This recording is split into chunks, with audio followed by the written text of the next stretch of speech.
see, it's only 11 o'clock here. It seems to be like about 7 in the morning. The error of dealing with this kind of thing is really more than a human being to be expected to possess. It's a situation wherein there's several hundred people here. I can't tell how many. In the darkness, you don't know. And perhaps 30 or 40 know who I am. Therefore, I get a lot of head and shit, shrugs, bullshit, bad answers, that sort of thing from most people I run into because I obviously look different. I'm wearing this Montana sheepherder's jacket. At the moment I'm wearing my red LL Bean hat, which I don't intend to wear out in a circle. But, I have my Wellingtons on. Nobody around here wears Wellingtons. And Pendleton shirt. Just, it's all different. And the people who don't know me not only resent me, but worry about me. The situation doesn't fit them. They're either more guilty than they really are, by the law, or they're less guilty. Like, there we go. It's obvious now that this is a very peculiar situation for the town of Bass Lake, the resort area of Bass Lake, to handle. And yet the Angels are so far not guilty of anything. They're a bunch of good, fun-loving American lads out riding the motorcycles around the state and having a good time out here for a 4th of July camping trip. But there's so much more to it that the law simply does not cover. And apparently the injunction up here this weekend was an attempt to breach that gap, wherein they were prohibited from doing anything. And so far they've done nothing. We've been here 12 hours, and everybody's drunk now, and there have been 100 drunken Hell's Angels around this, within 100 yards of the car, within 50 yards of the car, and Fond Bar is about 25 yards away. I got to come into the car to do any taping because the sight of this thing would drive them to madness. They'd burn the machine.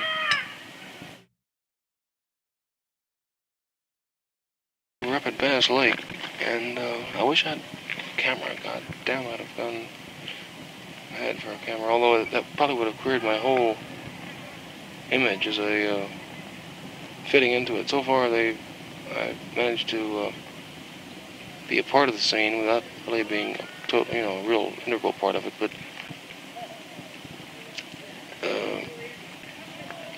we get along well enough, all of us. And only now and then do I get some argument or bad head from somebody I don't know, I've never seen, somebody from some other club. But in a situation like this, you absolutely have to have the leaders and the big lads on your side. You may as well leave. And luckily, I have that situation right now, and I just isn't keep it. It's Sonny is an amazing kind of leader type. He's what the child psychologists point to at 5 or 10 or 20, I suppose, as a natural leader, and he is so much that they call him Papa, Daddy, jokingly, but there's more to it than just a joke. He's totally in charge of this whole thing. He's 27 years old. He is kind of a long, straggly beard, very long hair. Can't remember whether he wears a ear ring or not. I'm sure he must. But a good kind of wise face and very bright eyes, and not as articulate as he might be, but very sharp, very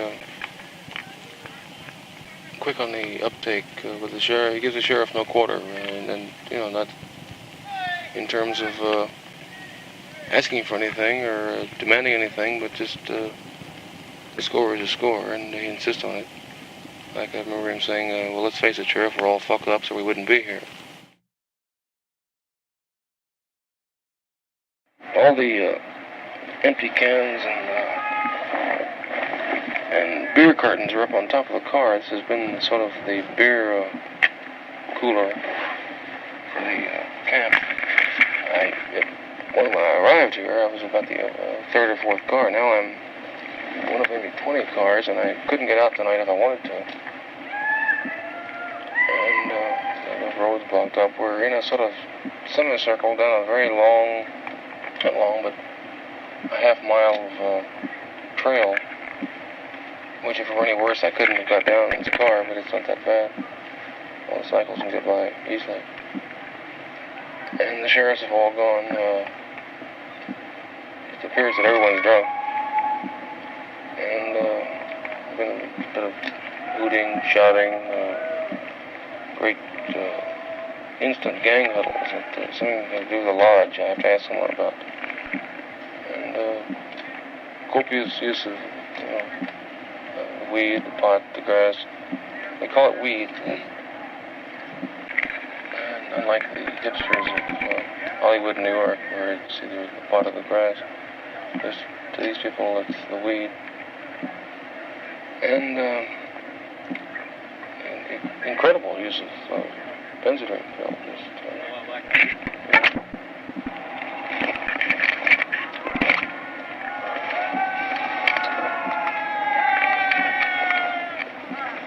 It's about 4 o'clock now, and I'm dead on my damn feet. I barely can't move around. Kind of zombie-like, close to life. There appear to be a hardcore all-nighters. No notes after 2 days with this Hells Angels thing. Now, according to the lights of the car behind me, 20 minutes of 4 on a July, California morning, heading home. I won't make it tonight. I'm going to have to stop somewhere and sleep. I want to get out of Madera County. That's my main concern right now. If I'm caught beside the road sleeping in Madera County, I don't know what manner of sentence I'd get, but I'm sure it'd be an ugly one. We've had a very peculiar weekend. Very, very strange. Almost surrealistic kind of action. I seem to be on the way out of Madera County, almost coming into Merced. I have a feeling I'm out of the county. Some loon is going to be behind me with his brights on. The reason I want to get out is because I've been giving the police such head and back talk for 2 days. Now, after Grant's arrest, at which point I gave them more violent head and noise and protest and all, that if I do get caught here in this county for anything, they would clamp the seals down on me, and that would be it. I'm going to stop here in Merced for a minute and call Sandy and tell her I'll be in about 12 or 1 tomorrow, and then go find a side road and flip the seats back and go to sleep. I'm worn out from this goddamn weekend. Well, it's August 5th, Thursday night. We're on the freeway now, heading over to the Bay Bridge over to Oakland to pick up Terry the Tramp. He was one of the guys arrested in the Monterey rape situation, and I want to get him to possible detail that whole day or 2 days for me so I can reconstruct it to the first chapter of the book. And he was supposed to go over last night, and he got screwed up somehow with his job and his cycle going bad. And today he got arrested. He was supposed to be over about 6 o'clock, and I just found he managed to get over him about 9. And I just said, shit, I'll go over and pick you up. You know, it's easier than waiting for people. I'd rather be moving around. Was Clovis a run, or was it just no, it was just a bunch of guys in the bar. That's what I thought. That was after Bass Lake Halloween. Yeah. Everybody was sort of sitting around the bar and... Here comes the girl. Just was it a girl, or was it a pretty old girl? She's an older broad. Yeah, just like the one that come in Sunday night, 40 years old. Yeah, she started dancing, took all her clothes off. And so I just picked her over my shoulder and threw her in the panel truck, and everybody had fun. You know, she owns a bar uptown. Same thing happened out in Clovis, only they took her out to this old vacant house out back. Same thing. You get those freaky broads every once in a while. I didn't see nobody at Bass Lake. like I was in my own little world. I was too. I was completely smashed on that I last know, the whole it time was I was like, there. when that beer can blew up in that fire, I came unglued. Yeah, I strictly paranoid. Somebody put a beer can on the fire and just everybody sitting there, just tripping, just roasted, you know? Must have been 50 people sitting on that fire. And almost a beer can exploded. It just went booming. I mean, sparks went. Hot coals went over Hot coals went and I was all over right next to everybody. the fire. And hey, I'm just coming down off LSD and I'm, you know, oh, and I just freaked. Is that thing still going? Yeah. Anything you worry about, see, we can just go back over and... Yeah, well, you know, I trust you, huh? Oh, yeah. Well, you have to. I mean, I'm not going to... I got to, you know. Yeah. I was on the beach. Oh. No, I mean, if I'm not if I can't be trusted after this long... Yeah, then, well, I trust you, that's what I said. Yeah, I'm the dirtiest, or I'm the hottest, the slickest heat that ever came around. Oh, you ever tried peyote, huh? No, but I've heard all these stories. It seems to me like I just couldn't tolerate, couldn't do the eating business, the Indian way. Well, I took the tea. Oh, that's probably pretty good. Yeah, but it's right tasty. You know? But apparently it's I put a 8 buttons. Made the tea on it. And I laid on the couch for 3 days. And just watched the lights go. I thought peyote just kind of set everybody in kind of like that. Sort of. Yeah, you're out of it. I experienced one time, I just raised right off the couch. You know, he wasn't touching the couch. And I said, my God, I'm going to die. You get flashes of it. You're up and you're down. You know, it flashes you. And you get sick. It gives you sick feelings sometimes. You know? Well, hell, when the Indians do it, you're supposed to, they check you to vomit. Yeah. You keep eating it and vomiting, eating A it. lot of people chew it. And you vomit. I mean, I had the sensation of vomiting, you know. I wanted to. I never did. You know. Well, it's like, this LSD, this guy was saying, they've been on it for, off and on it, but, mostly on it for years. But they were really young, too. Well, this guy was beyond. I mean, he was like in another world, and he's 17 or 18. Well, I wouldn't want to take it all the time. I really wouldn't. Yeah, I think it wouldn't mess with your mind. So. Here's a guy that walks up to somebody he's never seen on the beach and offers to sell him a cube of LSD. Never seen. Well, see, that's somebody like that. They've gone too far out. Now, Yeah, LSD is groovy. You know, but I to take it every day. My mind couldn't make it. You know, it really couldn't. But he said that, you learn to control yourself. Yeah, well, that's what I've heard from everybody. You learn to control it because the first time one time I took it, I couldn't control myself. Because I walked into this grocery store and Tiny was with me. Was this LSD? Tiny was straight, on LSD. And I grabbed Tiny and I said, Tiny, I can't help myself. Help me. I said, I want to come down. I said, please, God, I'm high. Please let me come down now. And I just started giggling. There's no way to get off of it, is there? No, there's no way to come down. And I just started giggling. I just started laughing, and I couldn't help it. I laid on the ground in this grocery store, and they had to drag me out of there. And they were trying to tell the people, hey, this guy just had too much to drink, I mean, he's loaded on wine. He's never done this before, And I couldn't help myself. I knew I was doing it, but there's nothing you can do to stop it. Because you're insane. You're insane. It's just like, you see like in television, people are going insane and and the sounds you hear are unbelievable. Well, anyway, when you get a cube of that, Bryce, I'll buy the cube. Just come over and we'll split it. Yeah, split the cube. You don't get violent on this stuff, do you? No. I don't know what the hell I might do. I want somebody around that's pretty It's peaceful. almost impossible to get violent. You want to get as far away from violence as you possibly can. You don't get violent on it. Just like rats. See, I'm a little worried that I might take up the 44 Mike and then just go ahead and try to, You don't get violent. All it does is it gives you a feeling of superiority.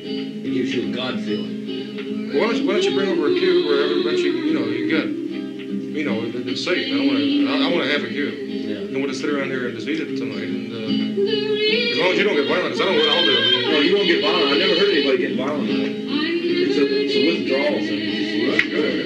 Put on a bunch of these You might get paranoid and try to, but I doubt it. Sitting in your own pad, everybody saying you sit in your own house and you just trip.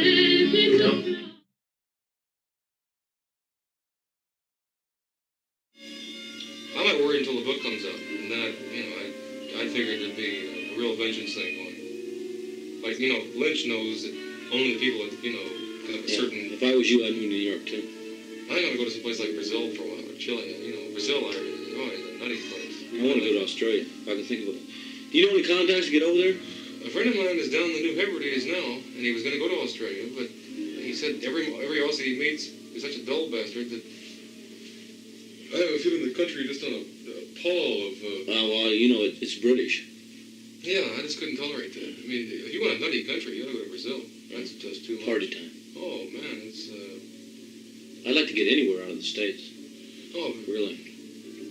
Brazil is not only the most beautiful country I've ever seen, but the people are fantastic. It's just a nutty. Well, You get tired of them after a while, but Rio de Janeiro?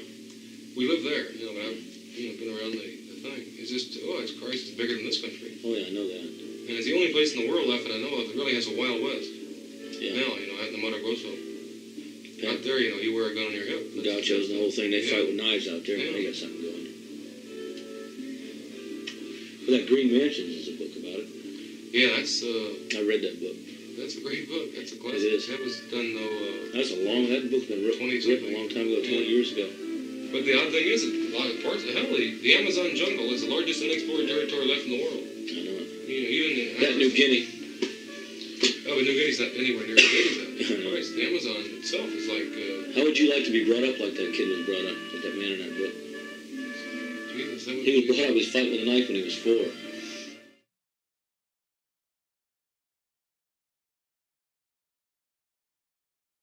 I'm putting you to a terrible inconvenience, Harry. Going over and getting me and taking me home. Oh no, that's shit. I'm. I would have made it on Driving time nuts. tonight, but I was detained. Yeah. Should have said Due to that. circumstances beyond his control. He says, "Hi, Terry, you're going to jail." Thank you. Yeah, that's just what he said, too. Where were you when they got you? San Leandro. Pull me over tonight, Terry, you're going to jail. Groovy.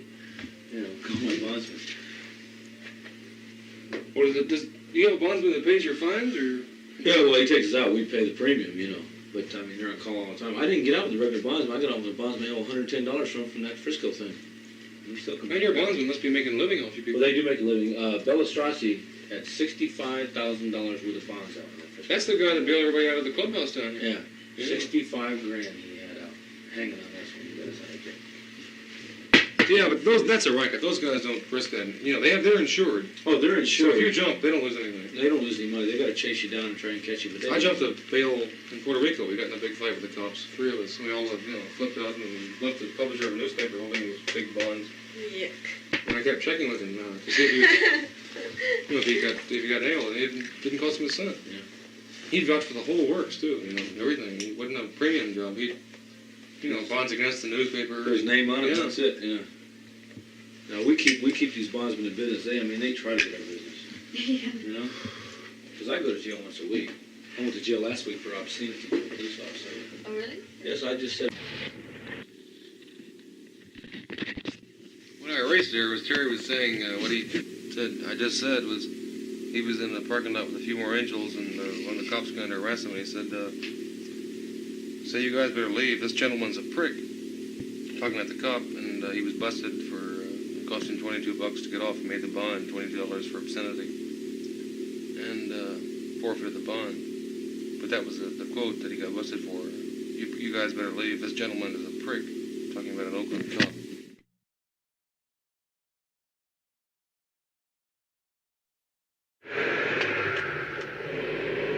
On the way back now from taking Terry the tramp home, or for what passes for home, or 2 what passes for home,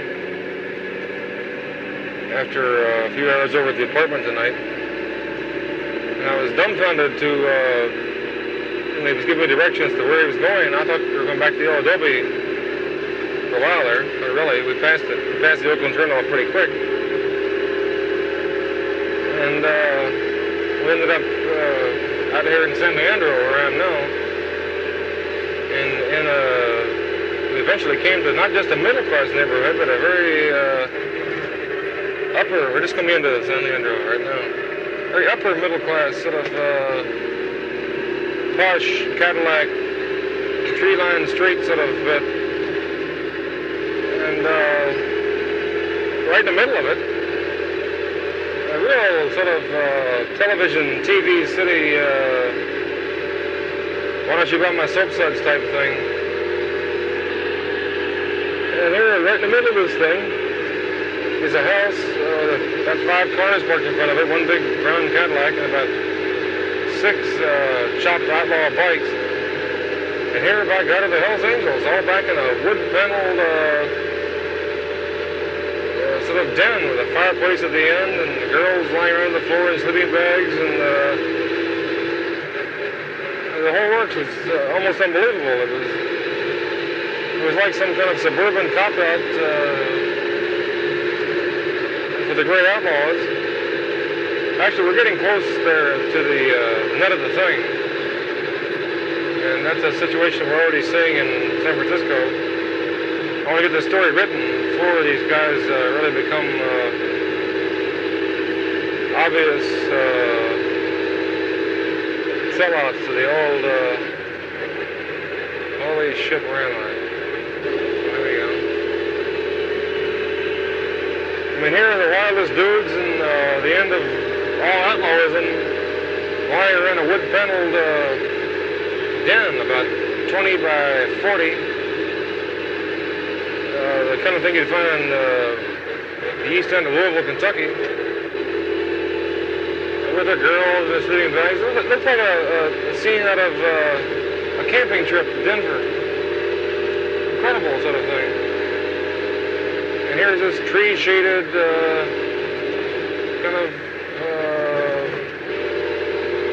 everybody's idea of a good suburban house type thing sitting out there. And all these wild-looking motorcycles parked in front of it. So what you have to see in this, even though as a romantically inclined writer you don't want to see, is the basic aspiration toward middle-class decadence that this whole thing is. This is not a different business. It's compared to the last kind of episodes of where the fuck are we? We're in some kind of weird tunnel. I'll never get home. I have no money. $1 per tank of gas. Can't even pay the goddamn bridge tolls. I don't know where the hell I am. I'm out somewhere in San Leandro. Let's cut this off and see what the hell we have, if anything.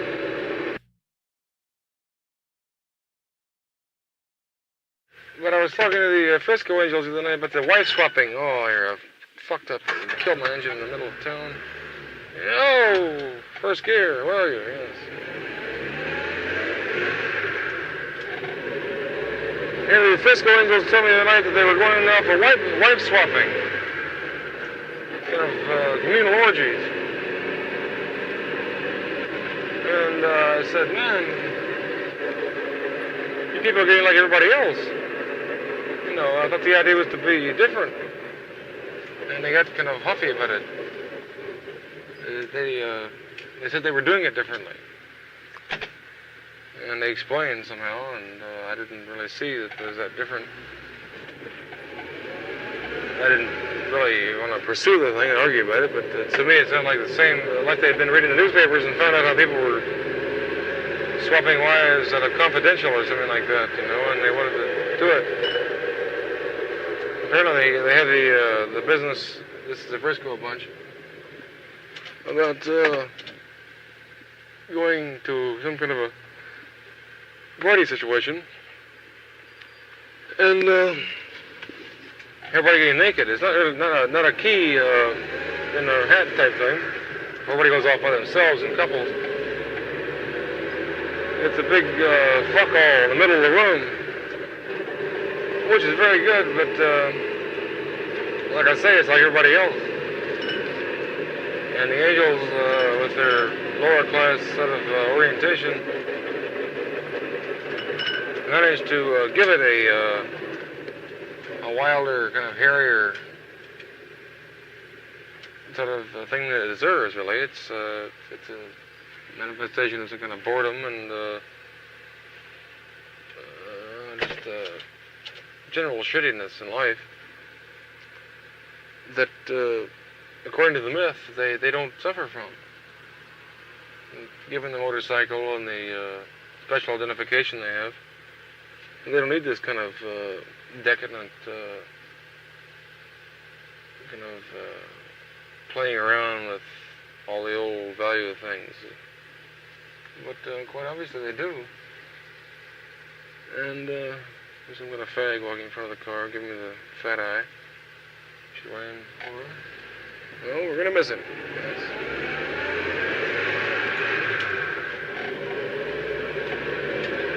And so really, there goes the myth, you know, the bubble busted, the whole thing pricked. When the Hells Angels started wife swapping, then what's left? You know, it's like Robin Hood turning queer and saying, "Well, I like men." Yes. And what can you say, really? You see them on Monday or Tuesday, or whatever night it was. I get them out there swapping wives and.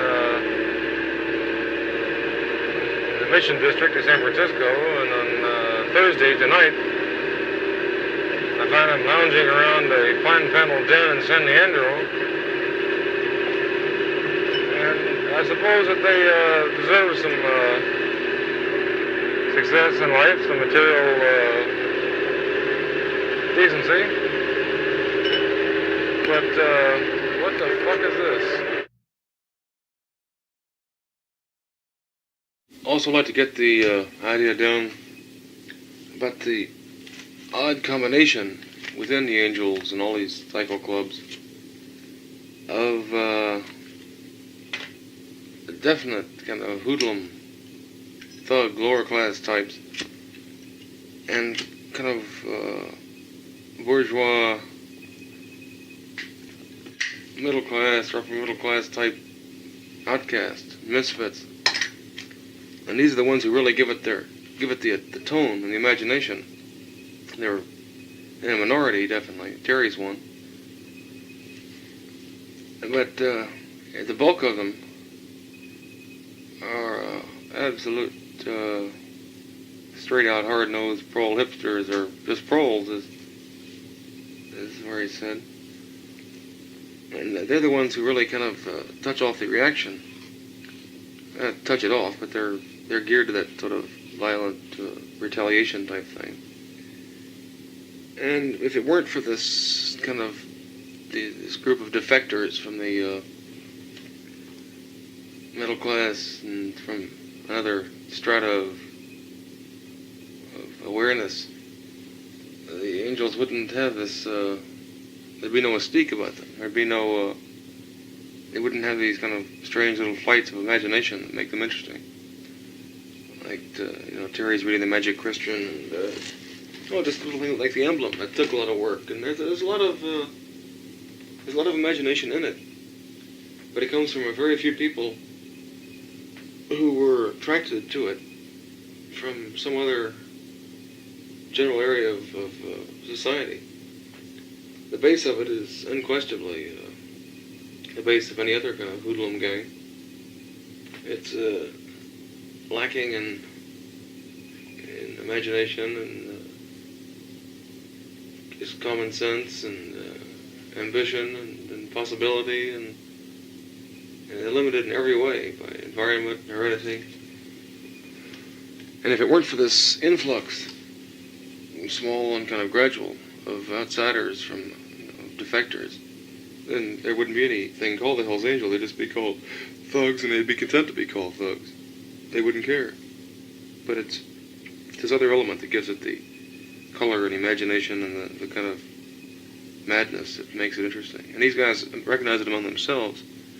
Like when I went out to the house last night in San Leandro, the gathering there was definitely an in-group.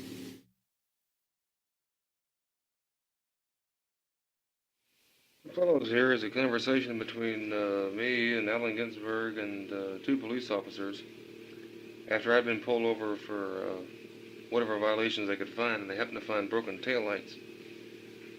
And you'll hear Ginsberg's voice and the kind of bass control thing, and mine jabbering, and the cop being a kind of high-pitched, very polite business. We'll see what it sounds like. With this one here. Yeah. Evidently you've had an accident. Evidently Mr. C had an accident. I had the car about a week. You've had the car about a week. Yeah. Matter of fact, he had to even cash a check for it. I won't argue with you about it. I mean, you have me on a valid thing, so... This gentleman with you, does he have identification? I'm not sure. Yeah. May I see it, please? I think the funniest quote of the evening was, I was trying to get the cop, what follows here, to, I don't have it on tape, to say whether they were harassing Kesey or was it because of the Hells Angels or Kesey. He wouldn't answer. He knew I had the tape recorder. I told him. And finally, the silence was kind of embarrassing. We were all chuckling. And he finally asked, just break the silence, he asked Ginsburg how long it had taken him to grow his beard, very seriously, as if he had to say something intelligent. Ginsburg replied very solemnly, about 2 years. Mr. Ginsburg is one of about 3, well, pardon me. No, man. I just, I thought I might say something I didn't. What follows here is all this noise. I'm going to have to run over it. A lot of noise of scraping of the mic against my clothes. And I told the police I wasn't taping, and then went ahead and taped, but I had to put the mic in my pocket, and I had to shift it around very awkwardly inside my hand, my sleeve, and since I don't know the machine that well, it created a lot of difficulty to get the rest of this conversation on tape. Hasn't been going out of the party?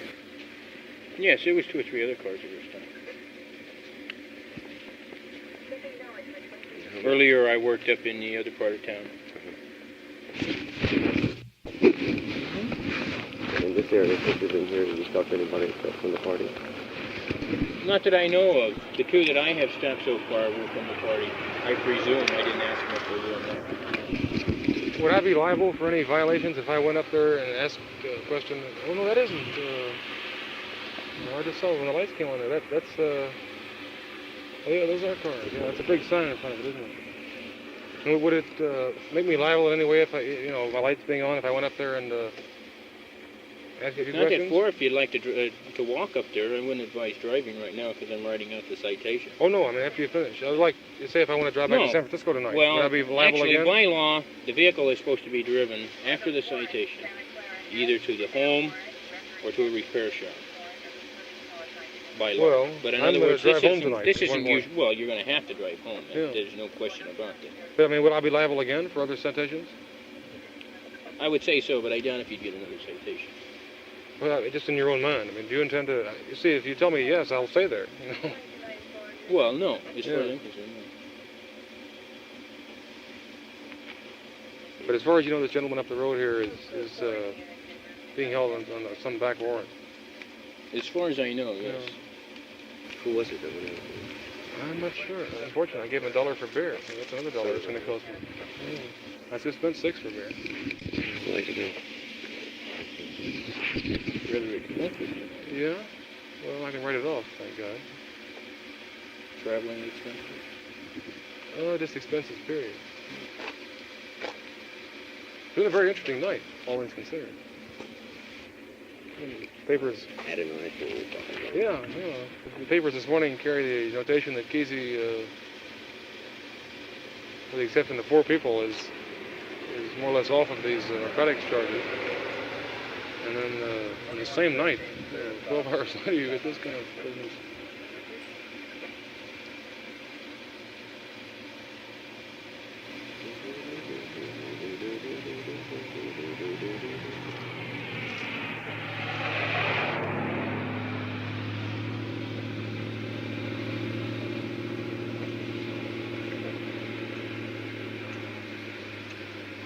Just for my own information, I can expect future citations if I don't get these lights repaired, right?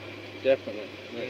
Right. I had no idea they were, it was a violation. Well, let me explain this now, Mr. Thompson. If, in the event you should have an accident now, and this citation becomes known to the insurance company of the party who would possibly run into you, that this might be the case, the judgment could revert, and they could actually say it was your fault.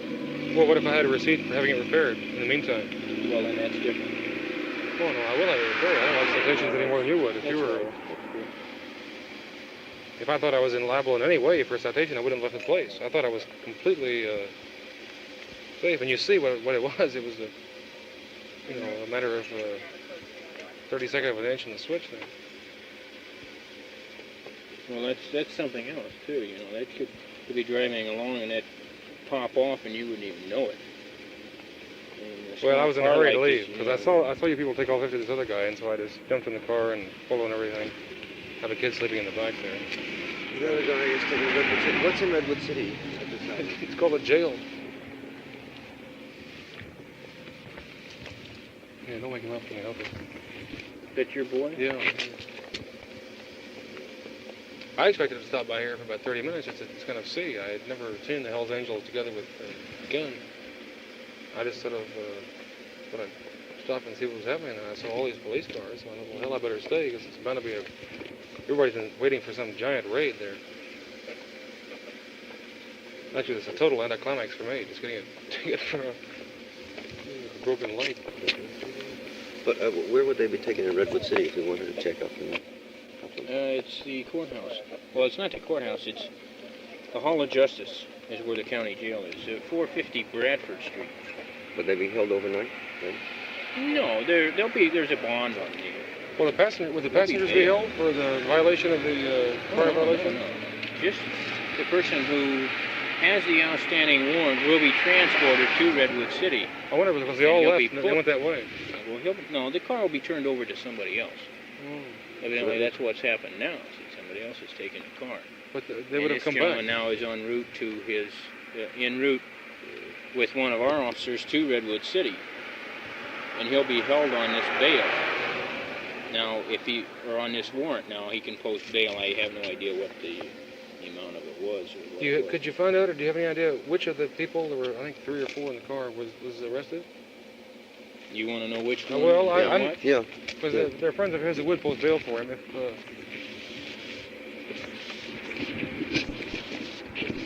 That's the least we can do. 21, 13, 22, 79. Do you have any idea how the other... Do you have the last name of the person who was taken down and how much the bail was? Just a rough idea on the bill here. Right? Kramer, and it'll be $68. Kramer. See, I didn't know any of them, so I don't know. Firing. Was it the driver?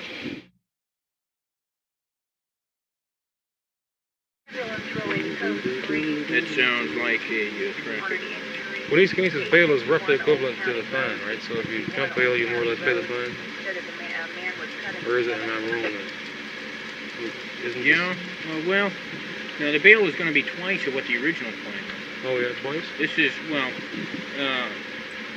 I presume. I don't know. I don't know what the violation was. We'll check that. No, it's a different one. It was a gray job, wasn't it? I believe so. I wouldn't have left except that I saw him take off and I saw you people pull out so fast after him, and I thought, I never saw the traffic citation of it. What kind of work are you doing? Right now I'm writing an article on the Hells Angels for Playboy magazine. I'm looking down as a correspondent for Playboy. That's who's going to pay the traffic ticket.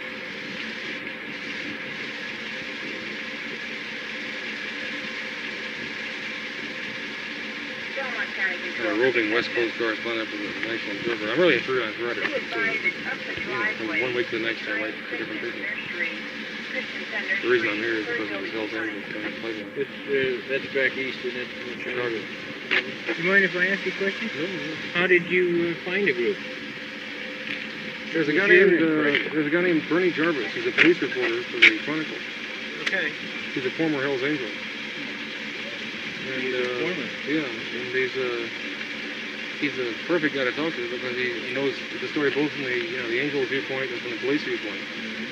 So, well, what was your reaction to this? Did you find him as rowdy as some of the... Not nearly as rowdy as the press reports indicate. The reason they're rowdy, frankly, and this is my opinion, is because they get harassed to the point where they retaliate. And they're not cool enough to...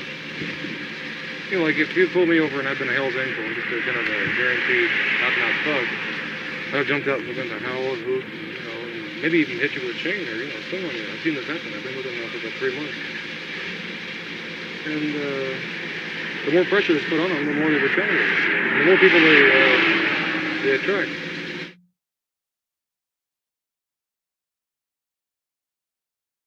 Tonight was Saturday, August 7th. Now it's Sunday morning, August 8th, I suppose. Oh, shit. It's a long dirty story, and I'm tired, and it's 5:30 in the morning, and just driven back from Kesey's in that awful, evil, heavy Pacific fog. But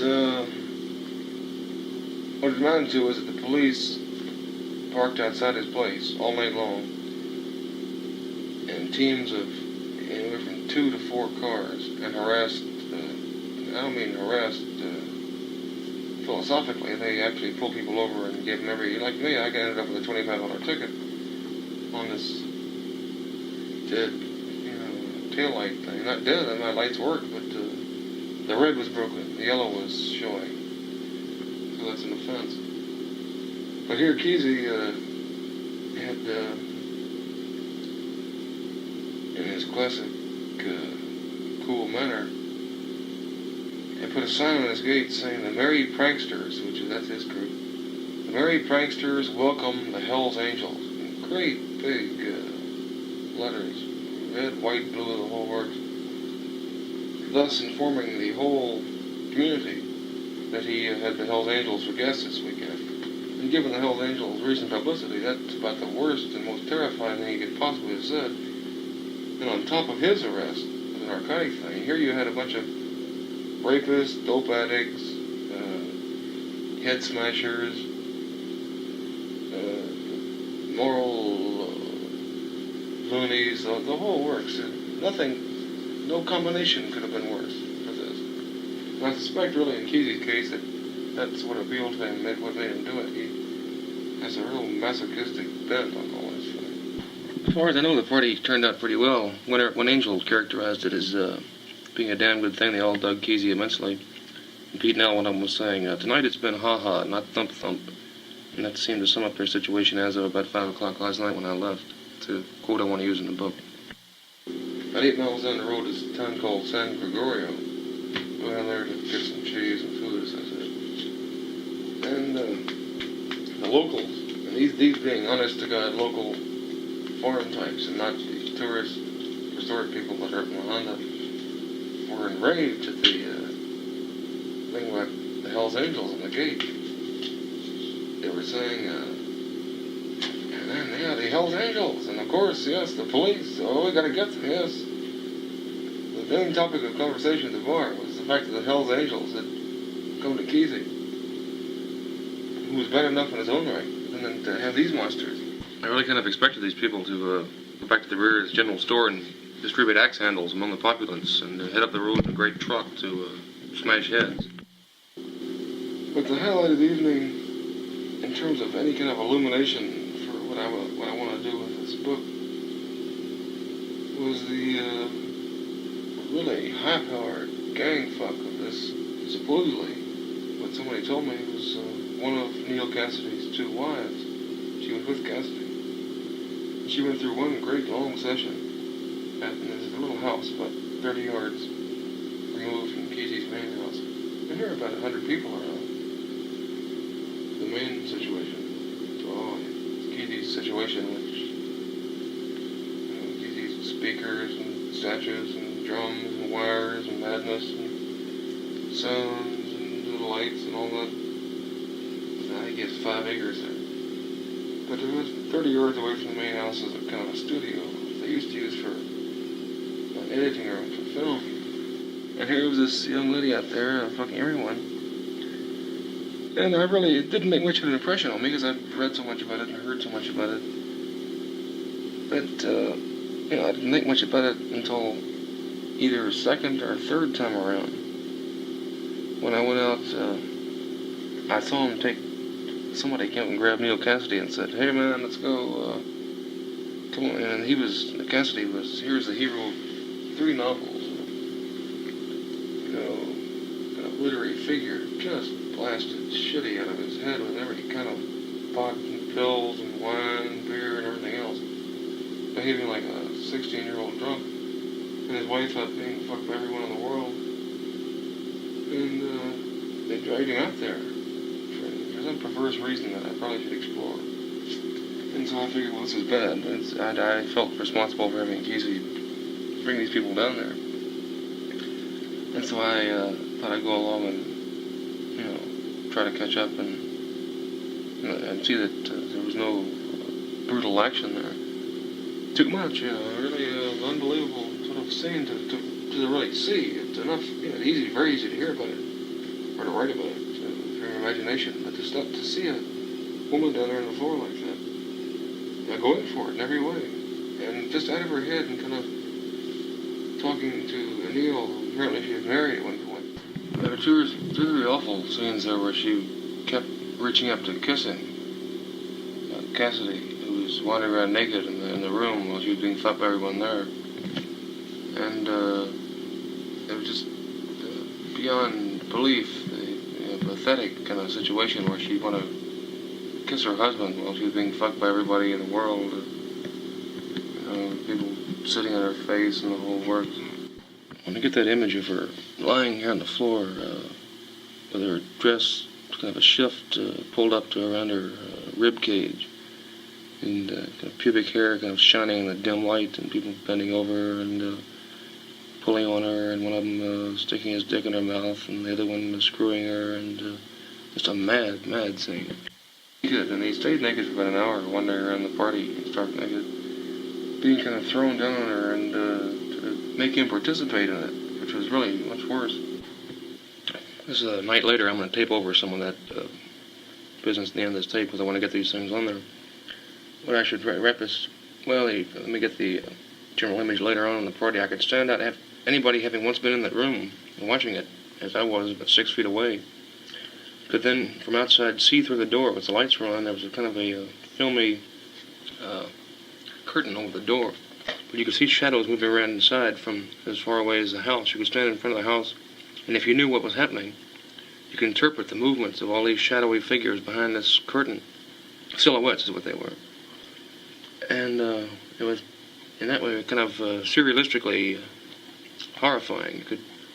The image was ever present in the party, and luckily most people didn't know what was going on, but you could see people kneeling and jumping around and bending and getting up off of her and getting down on her, and other people holding her legs, and really too much. And the other note I wanted to get was that this romantic idea of these Hell's Angels of Outlaws can only, has to be counterbalanced with the terrible realities like this one. Because,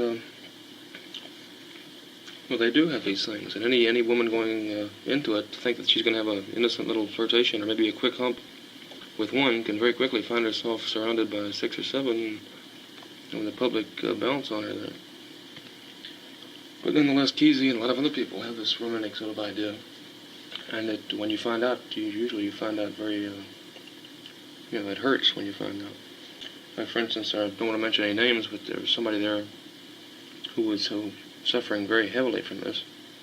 And one he was saying what great swinging boys these Hell's Angels were. And at one point I saw one of them taking his wife off into the woods, or toward the shack actually. I don't know what happened to her. They were gone quite a while, and these guys don't take people off to talk about poetry and discuss various philosophical troubles.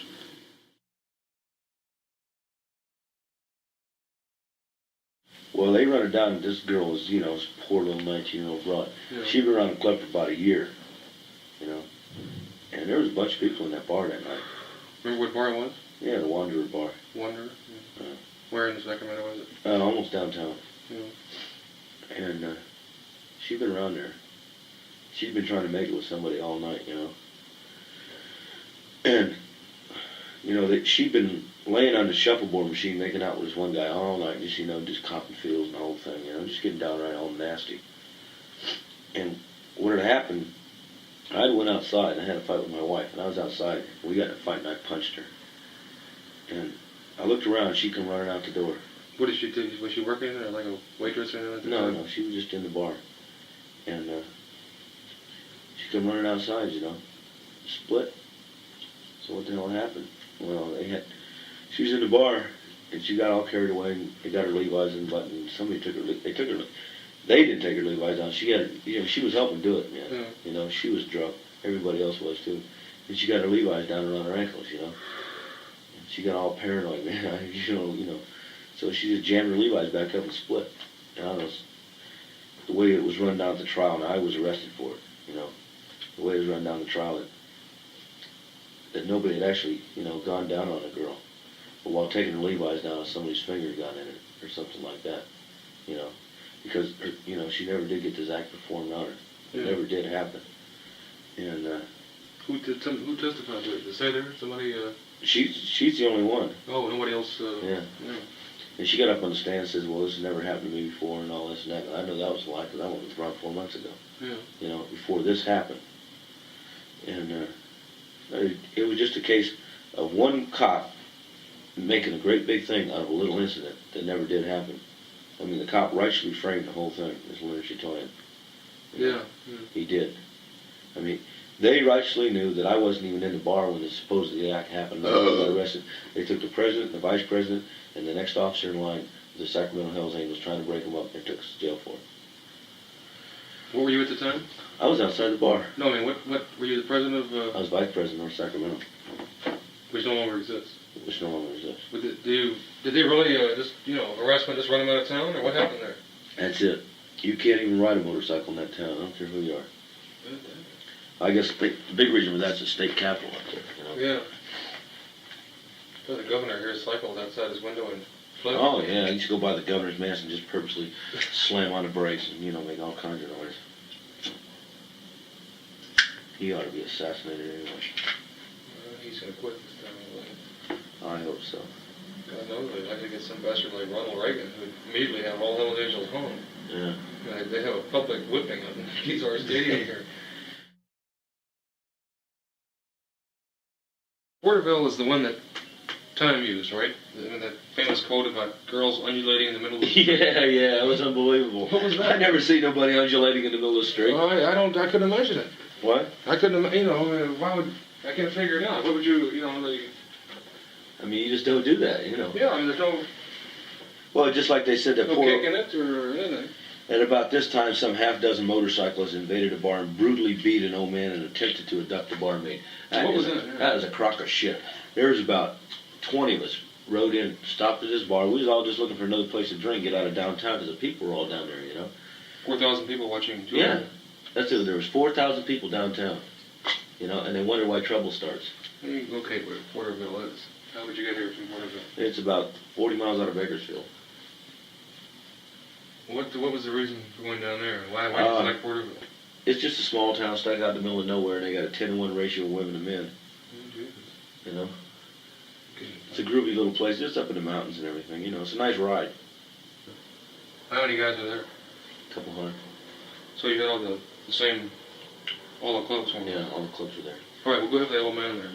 Then. And we pulled into that bar. We went in the bar, and two of the angels from Martinez got in a fight with each other, you know. Is that very often? Yeah, every once in a while. You know, you run around with a guy for, you know, months and see him every day. You're bound to, you know, somebody's going to get on somebody's nerves. The best way to do is punch him. Yeah, you know? I've done a good friend. And then you're good friends. It just happens to good friends. So, well, anyway, they got in a fight in the bar, and we broke it up right away, you know. And there was a couple chairs kicked down, and the table broke or something. I mean, it was a good brawl. And we broke the fight up, and myself and a couple other people walked over to the bartender, you know, and he's just all upset. He's nervous, you know. Old man? No, some guy about 30, 35. We offered to pay for the furniture. Everything that was broken, the glasses that were broken, everything. Hey, you know, how much we owe you, brother? We'll pay you. Yeah. You know? No big thing. We don't want the heat called. So he grabbed a big shotgun, a double barrel like that thing up there, except it had a barrel on it about a foot longer, and stuck it right between our eyes. And I mean, he stuck it between our eyes. You know? That's the most terrible thing that you'll ever be hit with. You know? The close range. And he's nervous. He's got both hammers cocked on it, and he's like this, you know. And we're trying to tell him, hey, brother, you know, take it easy with that gun, you know. You're going to shoot somebody. That would scare the shit out of me. Well, I got outside. Person. I got to think about it outside, you know. I said, my God, I almost lost my head in there. You get somebody scared with a shotgun. Yeah. They're nervous. They can do damage beyond. Well, anyway, the guy said, out, you know, make it. So, hey, okay, brother. What are you paying attention to your talk about paying attention? No, he wouldn't pay any attention to anything, you know, trying to make retribution to the guy. And How much would it have been, say, if you paid? Oh, a couple bucks, you know, just for broken glasses, you know. But it fell off the table in the middle of the fight. It was a big, you know, oaky joint. Yeah. So, he said, no, outside. So we started to go out the door, and this old guy at the end of the bar picked up a beer glass and threw it at me. You know, he was just sitting at the bar, and one of the guys, Local type. local yokel, you know, some old drunk. He was an old wino. It was a wino type joint. You know? Yeah. So he threw the beer glass and was sailing by my head, and I looked at the guy, you know, and one of the guys from Oakland was standing right next to him, and all he did, he just turned around and he grabbed the guy and hit him once, and the guy went to lunch. Yeah. That was it. Hit him one time. No, didn't kick him or nothing. It says here, what, half a dozen motorcyclists brutally beat an old man. Yeah. One guy hit the guy one time. The guy wasn't that old. You know, if he could throw beer glasses, he can get punched. Yeah, right. So He just. hit the guy one time, and we split, and that was all there was to it. But that's the way it's wrote out. What was that hospital business? Going into the hospital and searching for the victim. You know, that's in there. No. That didn't. What had happened, when we left that place, everybody jammed, you know, just really got on it. And we coming back into town's about, I guess it's about 10 blocks.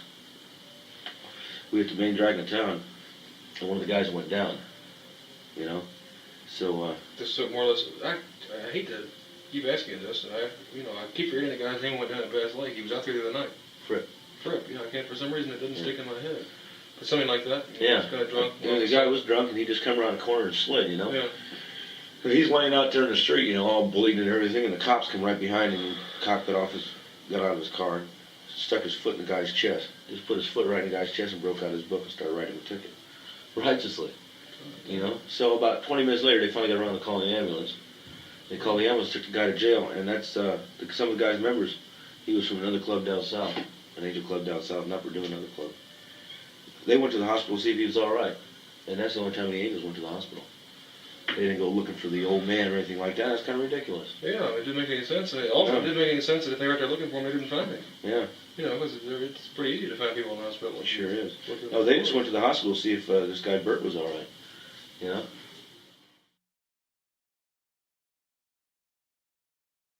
Who was she? Have you ever seen her? She owned some bar in Oakland, is all I know. She was in there, took off her clothes right in the middle of the bar while she was doing the hoochie coo, you know. What did the bartenders say? What did the people own it? They didn't see it. Well, they didn't. And she dropped her pants down, boy. Snatched her up and hit her over the shoulder and went out to the panel truck. Jesus. How many guys I took think her on? two was all. Oh, there's two. Nobody bothered her. She was so ugly, who'd want her? Well, she was bad. She wasn't really ugly, but she was just drunk. I mean, who wants a drunk woman, you know? Well, is that a pretty common thing where, you know, women just showing up out of nowhere? It happens every week. Yeah? Every week over there. You usually get some real nice ones, too. Why do you think that is? I mean, what... I don't know. They're just sexually attracted, I guess. You know, get molested by the beast or something like that. I don't know what their problem is. You know. Most of them seem to have some kind of a little squirrely, or... Yeah, not really. I mean, most of them like to party. I mean, you get a lot of party girls and you get a lot of nuts, too, you know.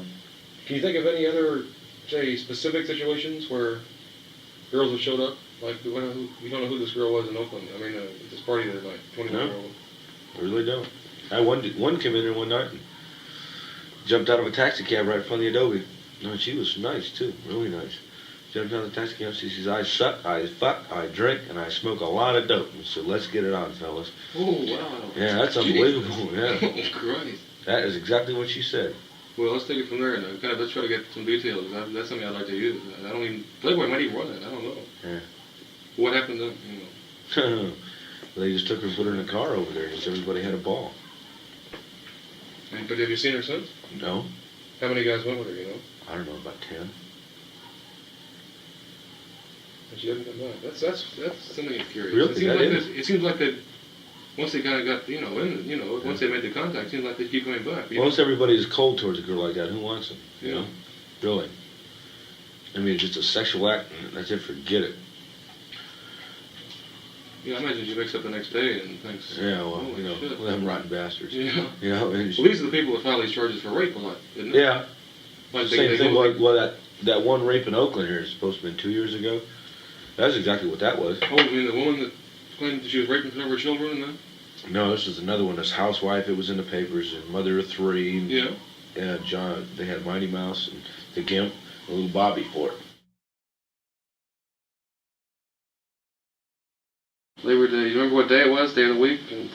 Well, we left on a Saturday morning. The night before, there was a big hassle. And at the bar in Hayward, I got jumped by about 9 guys in that whip with a chain. Wow. So. What kind of guys? Another club? Or? Another club. Who were they? Diablos. From L.A.? No, from Oakland. Okay. I had hit one of their members earlier, got in a fight with him, and they didn't appreciate it. So after the other two guys I was with in my club left, they jumped me outside the bar. Rendered me a little messed up. So we spent half the night looking for them. You know, so we left, I don't know, about 10 o'clock in the morning or so. That's about 40 of us or so. Well, just out of curiosity, the satellite there, say when something like that happens between two clubs. There's no more other club. Well, yeah, I never heard them mentioned. Where are they now? They're not. Did you go back and get some of them at one point? Yeah. As we could, we punched them. But it doesn't... It doesn't happen very often. People don't mess with us. Yeah. But they had one little agitator there that thought he was something. And he started the whole thing. He has since left the state.